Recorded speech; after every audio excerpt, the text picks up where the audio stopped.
Hello বন্ধুরা, আপনাদের সকলকে সহজ সরল রান্নাঘরে আর একবার স্বাগত জানাই। আমি এসেছি আজকে আর একটা নতুন রেসিপি নিয়ে। নতুন বলতে সবাই জানে, সবাই আমরা করি, একটা শাক ভাজা রেসিপি।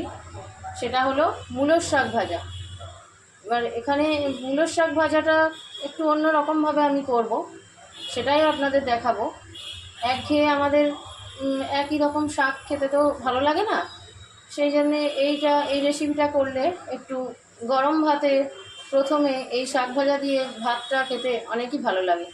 অনেকটা ভাতই একবারে খাওয়া হয়ে যাবে। আসুন তাহলে দেখে নিই, রেসিপিটা শুরু করে দিই। তাহলে এবার আমি গ্যাসটা জ্বালাই।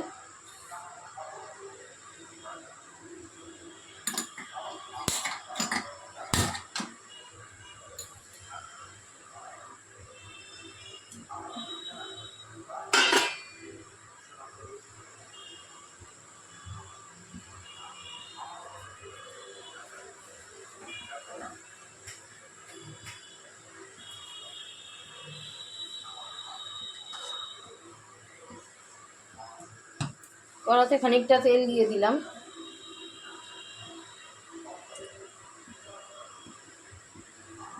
এই শাক ভাজাটা আমি এমনি নর্মাল ভাবে ভাজবো না, আমি এটাকে প্রথমে মাছ ভেজে নেব। এই তেলটাতে মাছগুলো ভেজে নেব। এই শাক ভাজাটা যদি আপনারা মাছের তেল দিয়ে করেন তাহলে তো খুবই সুস্বাদু লাগবে, মানে অন্য কিছু ফেলে এই শাক দিয়েই যেন ভাত খাওয়া হয়ে যাবে। তবে আজকে তো মাছের তেল আমার নেই, সেই জন্যে আমি আগে যে মাছগুলো আছে আমার ঘরে সেই মাছগুলো ভেজে নেব এবং সেই মাছ ভাজার তেল দিয়েই আমি শাকটা শুরু করব রান্না। আপনারা কিন্তু শেষ পর্যন্ত দেখবেন, তাহলে আরও কিছু কথা আমি বলবো এই শাক ভাজা সম্বন্ধে, যেটা আপনারা বুঝতে পারবেন।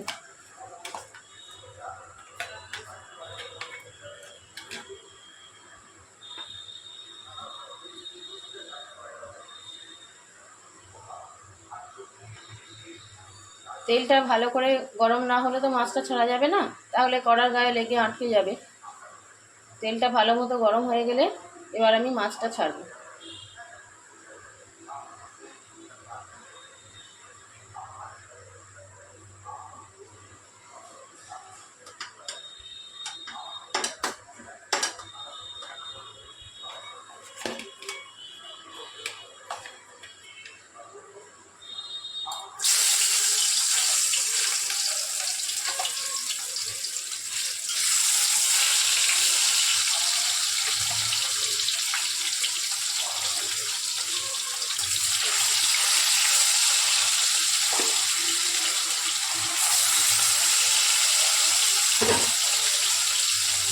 মাছগুলো ভাজা চাপিয়ে দিলাম।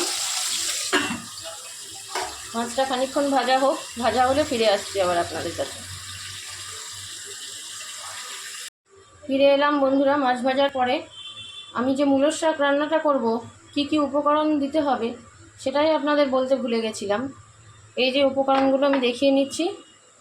প্রথমে আছে অল্প করে কুচনো আলু, আছে কুচনো বেগুন অল্প, একটু বেশি করে পেঁয়াজ কুচি, সামান্য একটু রসুন কুচি আর লঙ্কা কুচি। আপনারা যে যেমন ঝাল খাবেন সেই অনুসারে লঙ্কাটা দেবেন। আমি একটু ঝালটা বেশিই খাই, সেই জন্য লঙ্কাটা একটু বেশিই দিয়েছি।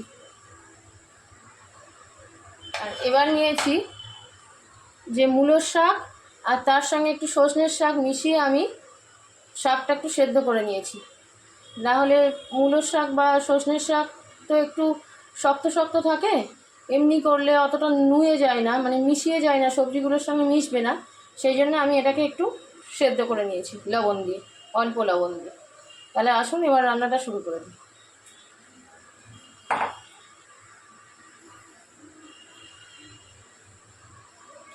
মাছ ভাজার পর যে তেলটা ছিল তার সঙ্গে অল্প একটু তেল আমি দিয়েছি, দিয়ে এবার প্রথমে আলুগুলোকে দিয়ে দেব।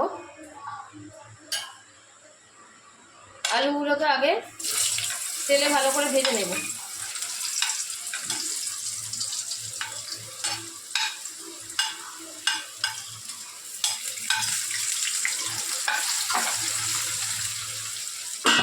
আলু আর বেগুনগুলোকে আলাদা আলাদা করে ভালো করে ভেজে নেব, তাহলে শাক ভাজাটা টেস্ট আসবে। ভেজে নিয়ে ফেরত আসছি। আলুগুলো ভাজা হয়ে গেছে, ওই তেলেই আমি বেগুনগুলো দিয়ে দেব।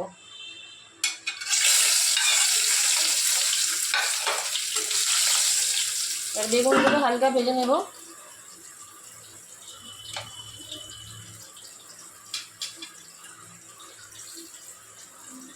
আপনারা একবার এই শাক ভাজাটা করে খেয়ে দেখবেন প্লিজ, আপনাদের সবারই খুব ভালো লাগবে। আমি এটা আমার মতো করে ঘরোয়াভাবে আমি যেভাবে করি সেভাবে আপনাদের দেখাচ্ছি। এটা হয়তো অন্য রকম শাক ভাজার সঙ্গে কোনো মিল থাকবে না, কিন্তু একবার আপনারা করে খেয়ে দেখবেন। আর যদি পারেন মাছের তেল দিয়ে করবেন তাহলে তো দারুণই লাগবে।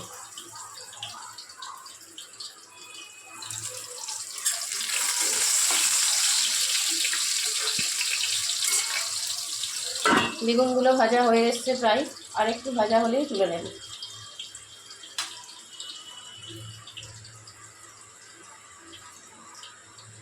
শাক তো আমরা সকলেই খেয়ে থাকি, এবার এক একটা শাক যদি এক এক রকমভাবে করা যায় তাহলে বাড়ির সকলেরও খেতে ভালো লাগে, আর নিজেরও রান্নাটা করে তৃপ্তি হয়, সকলে যদি তৃপ্তি ভরে খেতে পারে।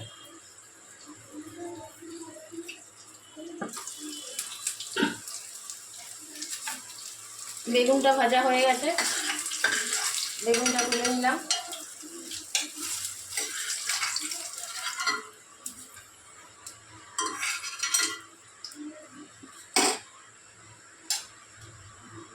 এবার পেঁয়াজ আর রসুনগুলো দিয়ে দেবো।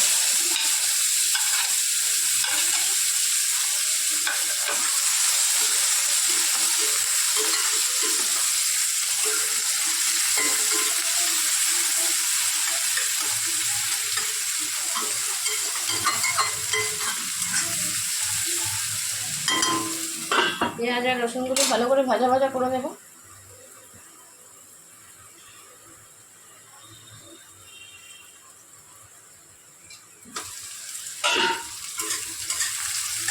এরপরে লঙ্কা কুচিগুলো দিয়ে দেব।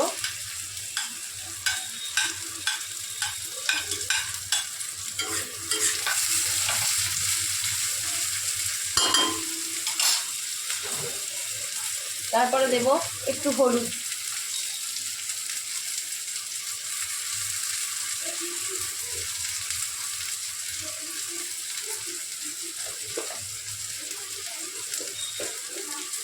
হলুদ দিয়ে নাড়াচাড়া করে নেবো একবার।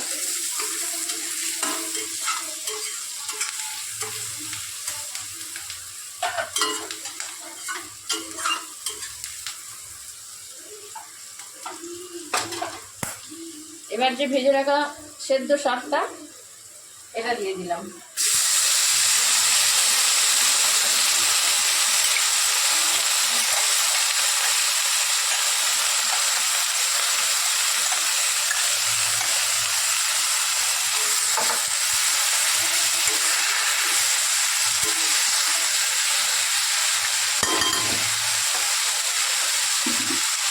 শাকটা সেদ্ধর সময় যেহেতু লবণ দেওয়া ছিল, ওই জন্য খুব সামান্য পরিমাণে লবণ আর একটু দিয়ে দিলাম।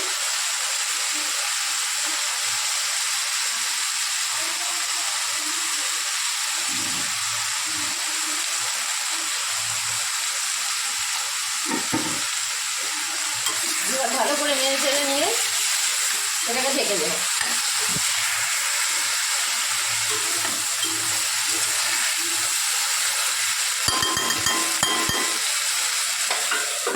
শাকটা খানিকক্ষণ ভাজা ভাজা হোক, তারপরে ফিরে আসি।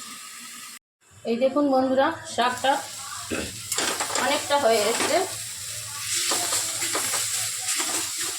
যে সেদ্ধ করে যে পরিমাণটা ছিল তার থেকে অনেকটা পরিমাণ কমে গেছে।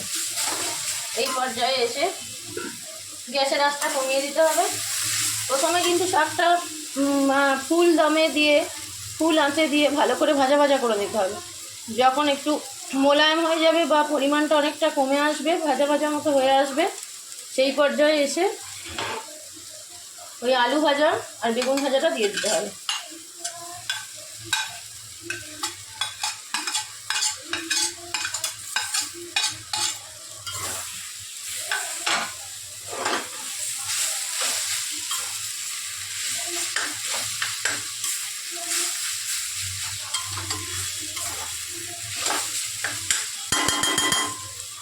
এবার নেড়ে চেড়ে নিয়ে একটু ঢেকে রাখতে হবে, ধিমে আঁচে ঢেকে রাখতে হবে, তাহলে আরও সুন্দর শাকটা ভাজা ভাজা হয়ে যাবে।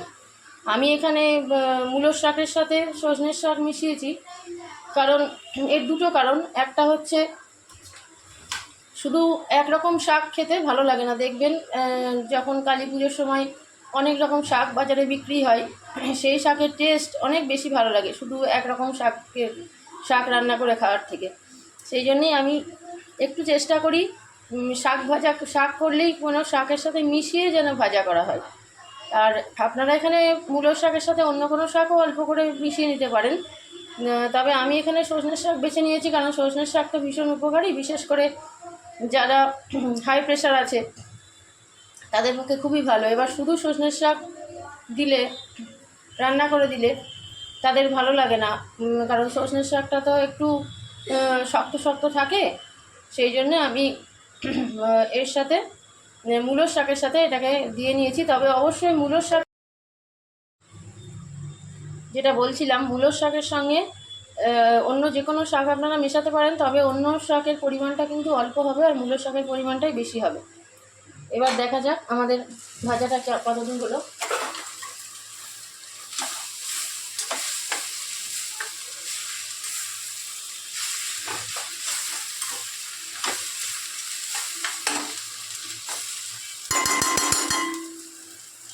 পুরো কমপ্লিট হয়ে গেছে ভাজাটা।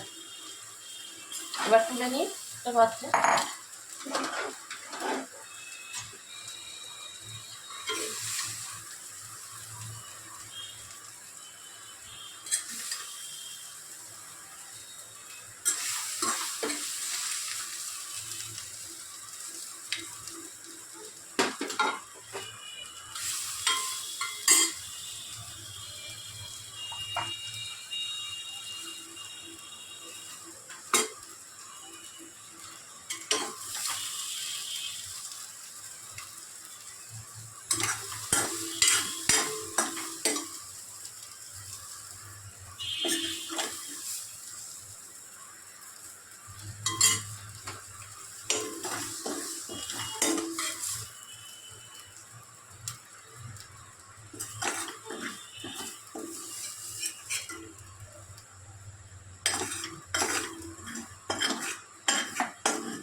এই দেখুন বন্ধুরা, ঠিক এই রকম আসবে মূলোর শাক ভাজাটা,